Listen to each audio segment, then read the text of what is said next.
I'm wondering if you are elected, what will you do to investigate new revenue generation through things like economic development, propping up Chamber of Commerce, and and also sort of demystifying the whole process. When Panda Express gets the most hits on the patch online, maybe people are interested in it. Actually, a lot of people like Panda Express. Just a shout out to the future chamber member. But how do we once we get away from cost containment and et cetera, do you have a position on growing economic development, getting a healthy revenue base? Yes. Belmont needs to look seriously at our plans for not only what we're calling the downtown, but it's more of an integrated downtown with El Camino. We have to look at the businesses there and not allow them to be disturbed by high-speed rail, number one. Number two, we have to find some way to grow our economic base on the east side of the town towards the Redwood Shores area. We need to find ways to bring businesses in there and develop the properties that are down there more fully. I would recommend bringing in some sort of retail spacings to some of those properties in there to increase lunchtime activities and things like that, as far as eateries and other areas. So absolutely we need to increase economic development. We have plans for on the east side of 101 to have 2 hotels and 30,000 square feet of office space.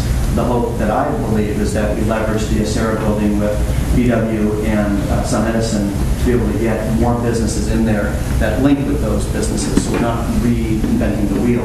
And on El Camino and O'Neill and the land that the city owns, we definitely need to move in that direction.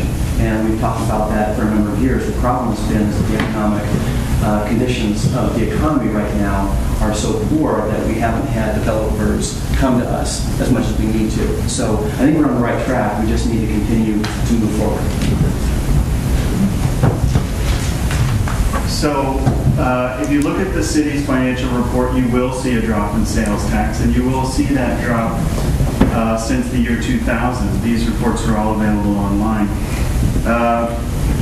You simply, if you want to turf fields, pave roads, you have to have a viable business sector.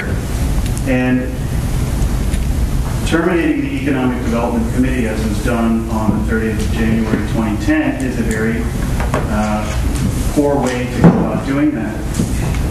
Some ideas for economic development involve, they're relatively inexpensive, partnership between the public and private sectors, that is working with the chamber, marketing the city's businesses, streamlining regulations, solving problems for businesses. I don't think we're the friendliest town to do business. That's right. Is it on? Yeah.